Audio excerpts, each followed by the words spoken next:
আসসালামু আলাইকুম, সকলকে আমন্ত্রণ আনন্দ টিভি সংবাদে। আপনাদের সঙ্গে আছি আমি ছোঁয়া খন্দকার। শনিবার মধ্যরাত থেকে আজ সকাল পর্যন্ত গাজীপুরের আনারকলি রোড থেকে চৌরাস্তা পর্যন্ত রড চোরদের ধরতে শ্বাসরুদ্ধকর অভিযান পরিচালনা করে র্যাব-1। এ সময় মহাসড়কের উন্নয়নে ব্যবহৃত রড চোর সিন্ডিকেটের মূল হোতা সহ 7 জনকে আটক করে র্যাব। তাদের কাছ থেকে উদ্ধার করা হয় বিপুল পরিমাণ চোরাই রড। আটককৃতরা ভাঙাড়ি ব্যবসার আড়ালে সড়কের বিভিন্ন মালামাল চুরি করে আসছিল বলে জানায় র্যাব। বন্দির হাতকে কর্মীর হাতে রূপান্তরিত করার লক্ষ্যে বাগেরহাট জেলা কারাগারের কারাবন্দীদের জন্য নানামুখী কর্মসূচি পরিচালনা করছে কারা জেলা কারাগার কর্তৃপক্ষ। বন্দীদের জন্য নিশ্চিত করা হয়েছে সকল ধরনের সরকার নির্দেশিত সুযোগ সুবিধা। পাশাপাশি কারাগারের অভ্যন্তরে মাদকের বিরুদ্ধে পালন করা হচ্ছে জিরো টলারেন্স নীতি। বাগেরহাট থেকে শিহাবুদ্দিন রুবেলের প্রতিবেদনে থাকছে বিস্তারিত। বাগেরহাট জেলা কারাগার, যেখানে বর্তমানে ধারণ ক্ষমতা পুরুষ 524 জন এবং নারী 43 জন সহ মোট 567 জনের, কিন্তু এর বিপরীতে রয়েছেন 862 জন বন্দী, যাদের মধ্যে পুরুষ 818 এবং নারী কারাবন্দীর সংখ্যা 28 জন। অপরদিকে মৃত্যু দণ্ডাদেশপ্রাপ্ত আসামি 9 জন এবং জেএমবি রয়েছেন 7 জন। এছাড়াও জনবল কর্মকর্তা 4, জেল সুপার 1, জেলার 1 এবং ডেপুটি জেলার রয়েছেন 2 জন।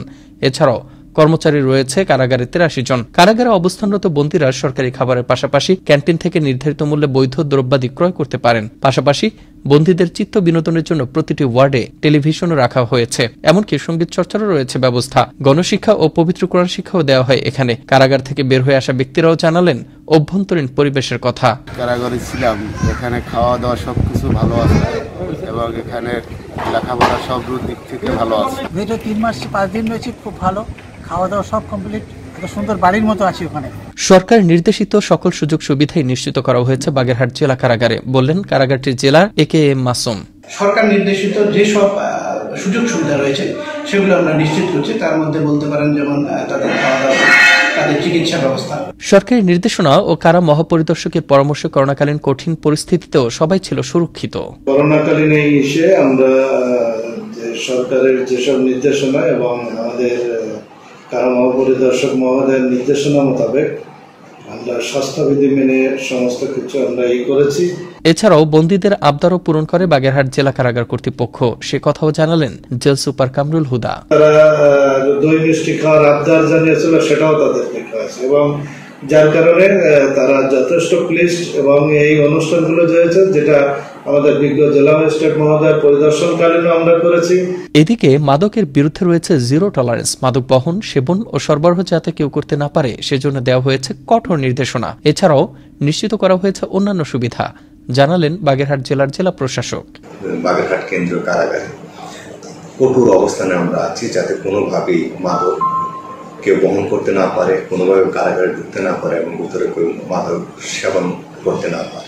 কয়েদিরা জেল থেকে বের হয়ে যেন আত্মকর্মসংস্থানের ব্যবস্থা করতে পারে সেজন্য বিভিন্ন ধরনের প্রশিক্ষণের ব্যবস্থাও রয়েছে জেল অভ্যন্তরে। বন্দিদশা থেকে মুক্ত হয়ে অন্ধকার পথ পরিহারের শপথ নিয়ে কর্মব্যস্ত সাফল্যমণ্ডিত জীবন গড়ুক সকল বন্দী, দেশ হোক অপরাধ মুক্ত, এমনটি প্রত্যাশা সকলের। মুস্তফা কামাল তোহা, আনন্দ টিভি, ন্যাশনাল ডেস্ক। মাদারীপুরের এক কলেজ ছাত্রী অপহরণ মামলায় লিটন বারোই নামের সাবেক ইউপি সদস্যকে গ্রেফতার করেছে পুলিশ। শুক্রবার সন্ধ্যায় জেলার লক্ষ্মীপুর ইউনিয়ন থেকে তাকে গ্রেফতার করা হয়। এ সময় অপহৃত ছাত্রীকেও উদ্ধার করা হয়। শনিবার দুপুরে অভিযুক্তকে আদালতের মাধ্যমে কারাগারে পাঠানো হয় বলে জানান ডাসার থানা ভারপ্রাপ্ত কর্মকর্তা হাসানুজ্জামান। ময়মনসিংহে অনুষ্ঠিত হল জেলা আওয়ামী যুবলীগের বর্ধিত সভা। শনিবার দুপুরে জেলা পরিষদের ভাষা শহীদ আব্দুল জব্বার মিলনায়তনে অনুষ্ঠিত এ বর্ধিত সভায় প্রধান অতিথি হিসেবে উপস্থিত ছিলেন যুবলীগের প্রেসিডিয়াম সদস্য ও সংসদ সদস্য জুয়েল আরিং। সভায় জেলা যুবলীগের আহ্বায়ক আজহারুল ইসলামের সভাপতিত্বে বক্তব্য রাখেন কেন্দ্রীয় যুবলীগের সাংগঠনিক সম্পাদক জহির উদ্দিন খসরু এবং যুগ্ম সম্পাদক রফিকুল আলম জোয়ারদার সহ অন্যান্যরা। দেখছেন আনন্দ টিভি সংবাদ, সঙ্গে আছি ছোঁয়া খন্দকার।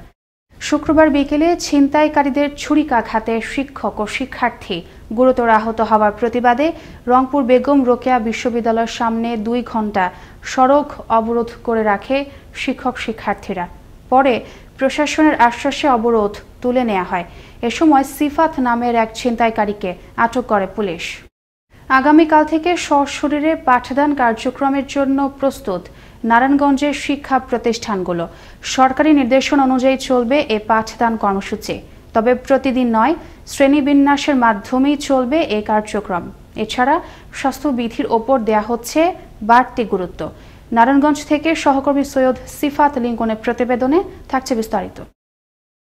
করোনা ভাইরাসের কারণে দীর্ঘ 17 মাস বন্ধ থাকার পর চালু হচ্ছে নারায়ণগঞ্জের শিক্ষা প্রতিষ্ঠানগুলো। ধুলোয় জমে থাকা বেঞ্চগুলোকে সাজানো হচ্ছে নতুন আঙ্গিকে। তাই খুব জোরালোভাবেই এসব স্কুল ও কলেজগুলোতে চলছে ধোয়া মোছার কাজ। ইতিমধ্যে অধিকাংশ কাজ শেষ হয়ে গেছে বলেও জানিয়েছে সংশ্লিষ্ট কর্তৃপক্ষ। ইতিমধ্যে প্রায় 80% কাজ কমপ্লিট হয়ে গেছে। এখন 12 তারিখে যথারীতি ক্লাস শুরু হবে। আমরা আমাদের বিদ্যালয়টি বেশ কিছুদিন যাবৎ আমরা পরিষ্কার পরিচ্ছন্ন করতেছি। আমাদের বিদ্যালয় এই মুহূর্তে আমরা প্রস্তুত। এদিকে শিক্ষা প্রতিষ্ঠান খুলে যাওয়ায় যেমনি আগ্রহ প্রকাশ করছে শিক্ষার্থীরা, তেমনি বেশ আনন্দিত শিক্ষকরাও। স্কুল খুলে দিব, সরকার ভালো হয়েছে। এই স্কুল অটোবাস হয়ে এবার চাই আমি পরীক্ষা দিয়ে 6 উঠতে। অনেকদিন পর স্কুল খুললো, ভালো লাগতেছে। পড়াশোনা আবার আগের মতো রানিং চলবে। অনেকদিন পর স্কুল খোলা হচ্ছে বাচ্চাদের জন্য, এটা একটা সুখবর আমাদের জন্য। শিশুদের পদচারণায় মুখরিত হবে আমাদের এই বিদ্যালয় প্রাঙ্গণ।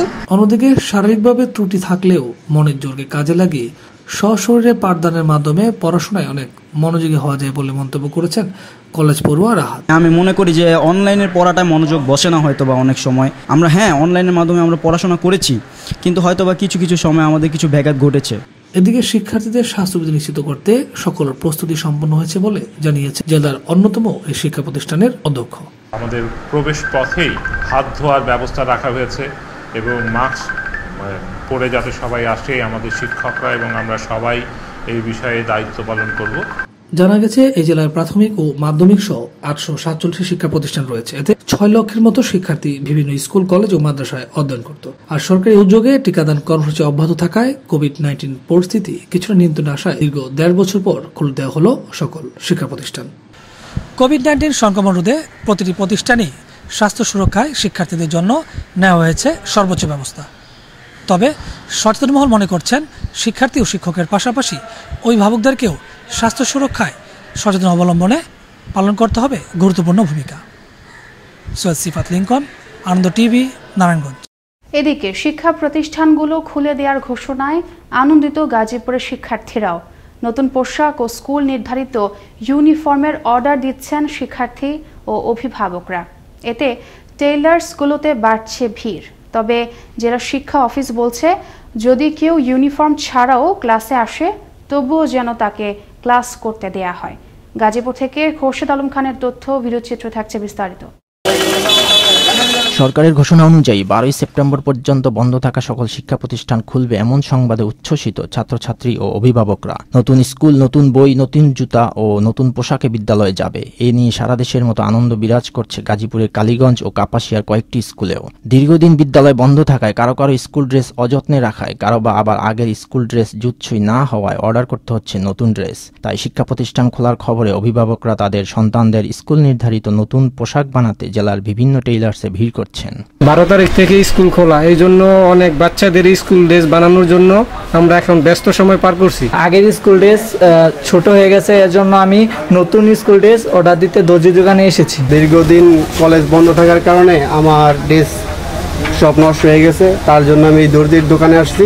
এদিকে আনন্দঘন পরিবেশে শিক্ষার্থীরা আবারও তাদের পড়াশোনা শুরু করতে পারবেন উল্লেখ করে নতুন ইউনিফর্মে যদি কেউ নাও আসতে পারে তবুও যেন তাকে ক্লাস করতে দেওয়া হয়, তেমনই নির্দেশনা এই শিক্ষা কর্মকর্তার। তবে আমাদের কাছে নির্দেশনা যে যদি কেউ নতুন পোশাকে ইউনিফর্মে নাও আসে তবুও যেন কাউকে শাস্তি দেওয়া না হয়, তাদেরকে প্রতিষ্ঠানে স্বাভাবিকভাবে ক্লাস করার অনুমতি দেওয়া হয়। দীর্ঘদিন পর খুলছে শিক্ষা প্রতিষ্ঠান, নতুন পোশাক নয়, নতুন উদ্যমী শুরু হোক পাঠদান, শিক্ষার আলোয় আলোকিত হয়ে উঠুক সর্বত্রই। শরীয়তুল্লাহ, আনন্দ টিভি, ন্যাশনাল ডেস্ক। শনিবার সকালে মানিকগঞ্জ শহরের রিজার্ভ ট্যাঙ্ক এলাকার একটি ফ্ল্যাট থেকে এক পুলিশ সদস্যের স্ত্রী বিলকিস আক্তারের হাত পা ও গলা বাঁধা লাশ উদ্ধার করেছে পুলিশ। এর আগে বাচ্চাদের কান্নার শব্দ পেয়ে প্রতিবেশীরা ওই ফ্ল্যাটে প্রবেশ করে বিলকিসের মরদেহ দেখতে পায়। ময়না তদন্ত শেষে মৃত্যুর কারণ জানা যাবে বলে জানান মানিকগঞ্জ সদর সার্কেলের অতিরিক্ত পুলিশ সুপার ভাস্কর সাহা। ময়মনসিংহে ৩০ সালের ব্যবসায়ী ইয়াসিন আলী হত্যা ঘটনায় জড়িতদের গ্রেফতার ও বিচারের দাবিতে মানববন্ধন করল এলাকাবাসী। শনিবার সকালে উপজেলার ধানীখোলা কাটাখালী সড়কে শত শত নারী পুরুষের অংশগ্রহণে ঘণ্টাব্যাপী এ মানববন্ধন অনুষ্ঠিত হয়। এ সময় অভিযুক্তদের দ্রুত গ্রেফতার করে আইনের আওতায় আনার দাবি জানান মানববন্ধনের বক্তারা। গোপন সংবাদের ভিত্তিতে গেল রাতে নারায়ণগঞ্জের সিদ্ধিরগঞ্জের সাইনবোর্ড এলাকা থেকে পাকস্থলীতে করে ইয়াবা পাচারকালে নূর হোসেন নামের এক মাদক কারবারিকে আটক করে র্যাব। এ সময় তার কাছ থেকে জব্দ করা হয় ১,৮০০ পিস ইয়াবা।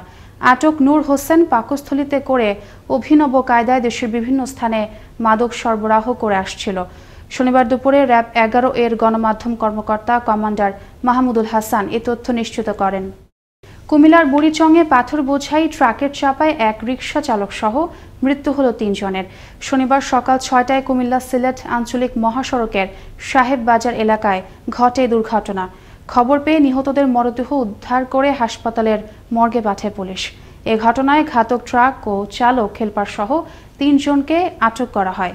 বিষয়টি নিশ্চিত করেন ময়নামতি হাইওয়ে থানার উপপরিদর্শক আব্দুর রহমান। এই ছিল এখনকার মতো। আনন্দ টিভির সংবাদ দেখুন প্রতিদিন বিকেল ৫টা ৩০ এবং রাত ৯টা ৩০। আনন্দ টিভির সঙ্গে থাকার জন্য সকলকে ধন্যবাদ।